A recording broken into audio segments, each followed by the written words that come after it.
So let's go through this. There are basically four principles to leftism.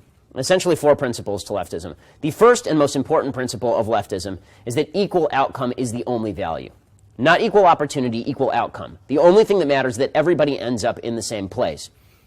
The idea here is that the world is an unfair place. And there are some of us who learned that in kindergarten, that life is unfair, and then there are people on the left who just don't seem to care about the fact that life is unfair. Because life is unfair, they say that it's our job to correct the unfairnesses of life. And not just when there's societal unfairness, when somebody's actually being discriminated against, which we all agree we need to do something about, but when we are talking about actual imbalances.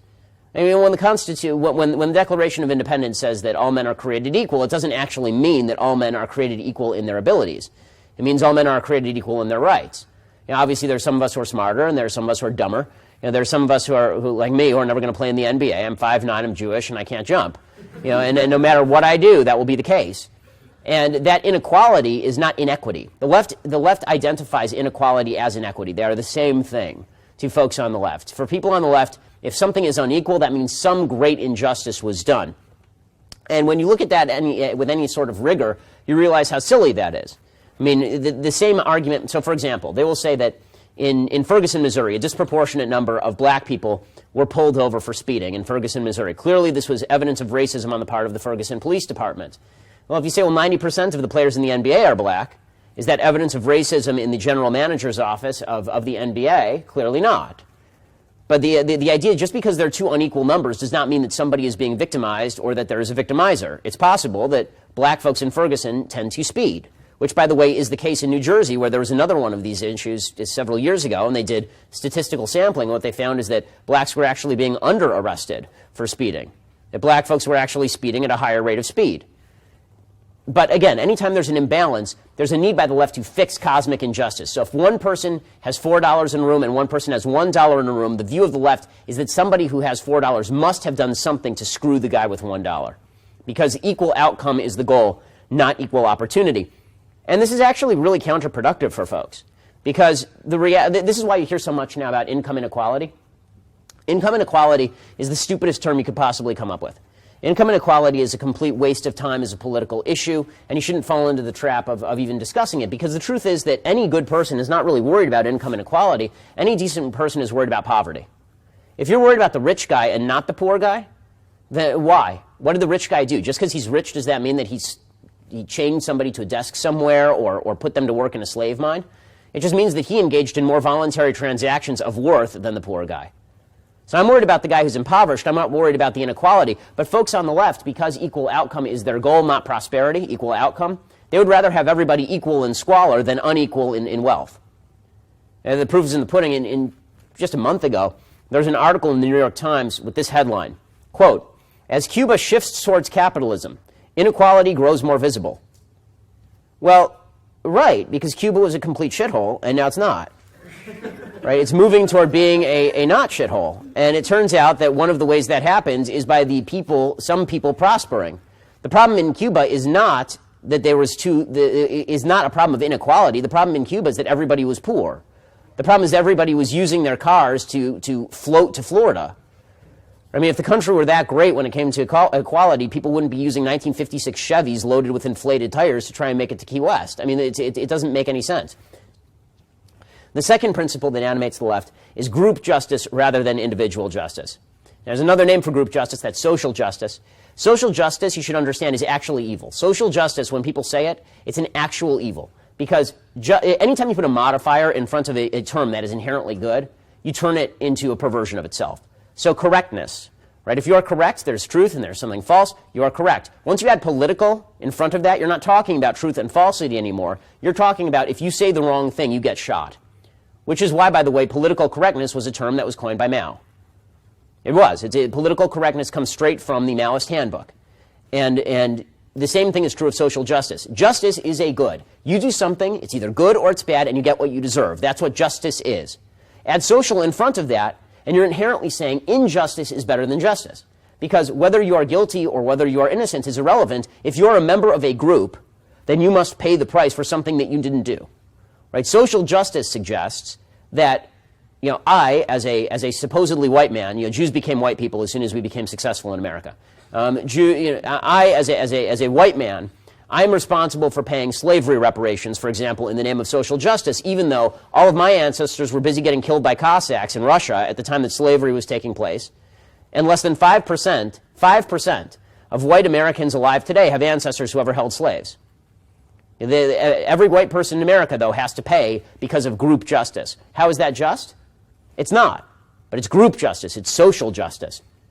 And valuing the collective, valuing people in terms of groups rather than individuals, is how you get to the point where murder in the name of the collective is okay. All you have to do to see this is just compare the American Revolution, which was about individualism, with the French Revolution, which was about collectivism.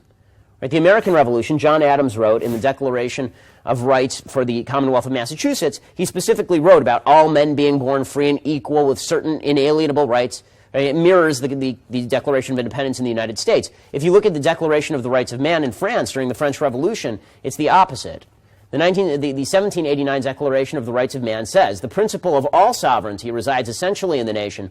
No body nor individual may exercise any authority which does not proceed directly from the nation." It says, "Law is the expression of the general will." So the collective always rules the individual. The group always rules the individual. And because the group always rules the individual, and because the group is always, this is a very utopian view of the world, because, see, the left doesn't believe in individual justice or that it can be achieved, but group justice can be achieved. But to pursue group justice is a utopian vision. You have to have this utopia in your head. Well, if the group is more important than the individual, and the individual is in the way of progress, just steamroll the individual. And that's why you end up with communism killing 100 million people. Because the bottom line is that if you are seeking equality of outcome on a group level, and somebody is an outlier, well, they're standing in front of the machine, and they have to go. Individuals are either tools of the regime or they are obstacles to the regime. The third principle of the left is that truth is of absolutely no value. This is actually a principle. This is not just a slander. This is not just me saying they're liars. Truth is of secondary value, I should say. It's not of no value. It's of secondary value. Truth does not matter to the left because when you are pursuing a higher goal, then the truth takes a back seat to pursuing the higher goal.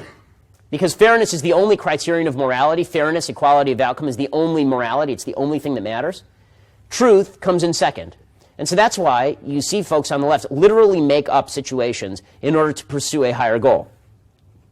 Right? Officer Darren Wilson and Michael Brown. For months, all we heard was hands up, don't shoot. For months, all we heard is that young black men were being gunned down in the streets by evil white cops for no apparent reason, and Michael Brown was the case in point. He was a gentle giant. Right, that was what we heard from the media for weeks before they released the tape of this gentle giant strong-arm robbing a convenience store 10 minutes before he was shot. Right, he was a gentle giant. He was a wonderful young man with no problems with the law. He was just a great guy.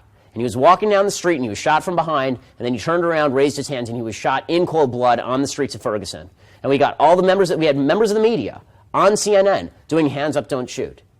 And it turns out that hands up, don't shoot was an absolute lie. And it was a lie from the moment that they released the first autopsy report. The first autopsy report showed that he was not shot in the back and that he was not shot with his hands up.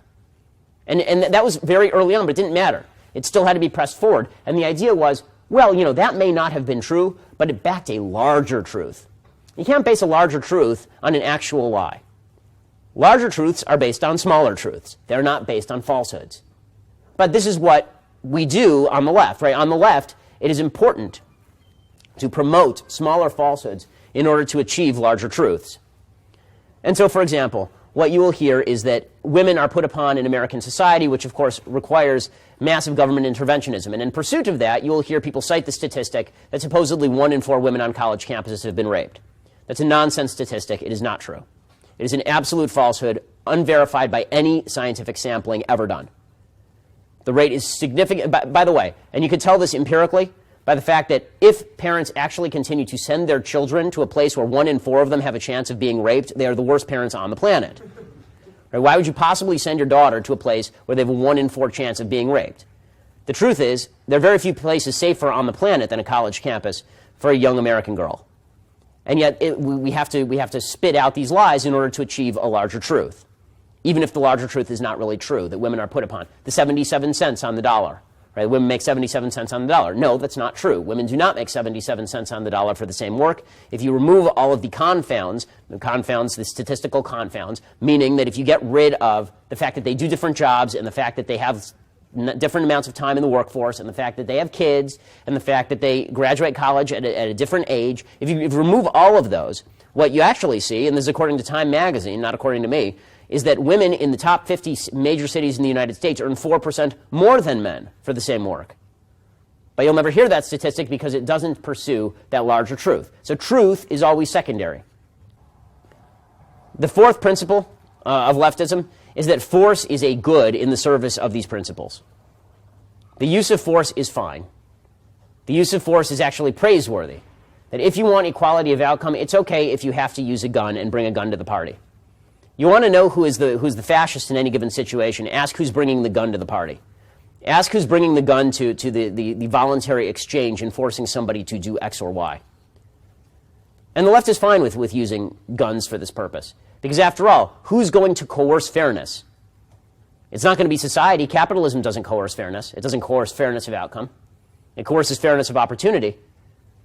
But it's the left that suggests that if there's a rich guy and a poor guy, if there are three of us in a room, and I have more money in my wallet than the other two of you, then which is likely at this point in time, you're college students, then the two of you can not only vote my money to yourselves, you can then take out a gun and force me to give the money to you in the name of equality of outcome. It doesn't matter that I've spent significantly longer in the workforce than you have, and I have a grad degree, and I've been working my ass off for years. That doesn't matter. None of that matters. All that matters is that there's an inequality that's happening here. Even though I don't know any of you, right? Even though I've never stolen anything from you, I've never engaged in a voluntary transaction with any of you, right? I must have done something to victimize you, and therefore force can be used against me. So those are the four basic principles of leftism in a nutshell. The first is that equality of outcome is the only value. The second is that the collective trumps the individual. The third is that truth is a secondary value, not a primary value. And the fourth is that force is okay to use in pursuit of primary values.